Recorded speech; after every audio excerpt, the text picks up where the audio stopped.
నమస్తే welcome to Dootha media cine ఆనిముత్యాలు. Bollywood spotlight లో తాజాగా ఈ అమ్మడు తలుక్కున మెరిసింది. గ్లామర్ వరల్డ్ లో ఈమె మహారాణి. రీలోనే కాదు రియల్ లైఫ్ లో కూడా రాయల్ గా రాణివాసాలను ఎంజాయ్ చేసింది. కానీ ఆమె అంతఃపుర రహస్యాల గురించి ఎవరికీ తెలియదు. పద్మావత్ మూవీలో అలావుద్దీన్ ఖిల్జీ భారీగా నటించి మహారాణి లుక్ లో మెస్మరైజ్ చేసింది. హైదరాబాద్ సంస్థానాన్ని ఏలిన మహమ్మద్ సలేహ్ అక్బర్ హైదరీకి స్వయన మన్మరాలు. మరోవైపు వనపర్తి రాజవారి వంశానికి చెందిన అజయ్ రామేశ్వరరావు కూడా ఈమెకు తాత వరుస అవుతారు. రాణివాసంలో పెరిగిన శృంగారం అనే తమిళ సినిమాలో దేవదాసిగా నటించి మెప్పించింది. ఆ అమ్మాయి ఎవరో కాదు, అందాల అతిథిరావు హైదరి. పేరు వింటే పక్క నార్త్ ఇండియన్ అనుకుంటారు, కానీ ఆమె తెలంగాణలో పుట్టిన రాజవంశీకురాలు.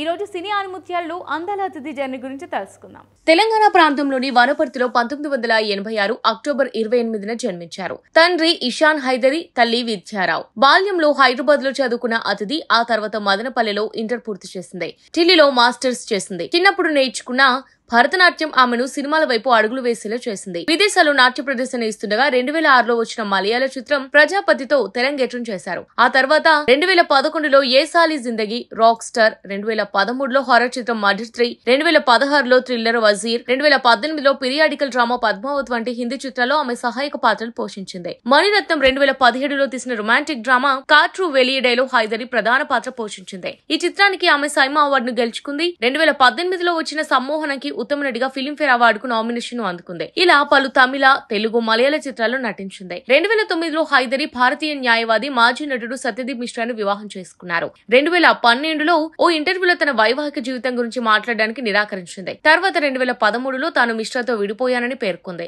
ఆమె 17 సంవత్సరాల వయసులో ఉన్నప్పుడు మిశ్రాతో పరిచయం ఏర్పడింది. 21 సంవత్సరాల వయసులో అతన్ని వివాహం చేసుకుంది. కానీ ఆమె నటిగా మారడానికి ప్రయత్నిస్తున్నందున వారి వివాహాన్ని రహస్యంగా ఉంచారు. ఇప్పుడు విడిపోయినప్పటికీ ఇద్దరు చాలా సంవత్సరాలుగా సన్నిహితంగా ఉన్నారు. 2021లో అజయ్ భూపతి తెరకెక్కించిన మహాసముద్రం కోసం సిద్ధార్థ్, అతిథి తొలిసారి కలిసి వర్క్ చేశారు. ఆ సినిమా షూట్ లో వీరి మధ్య స్నేహం కుదిరింది. మహాసముద్రం తర్వాత కలిసి ఫంక్షన్స్, పార్టీలకు హాజరయ్యారు. దీంతో వీరిద్దరు ప్రేమలో ఉన్నారంటూ ప్రచారం సాగింది.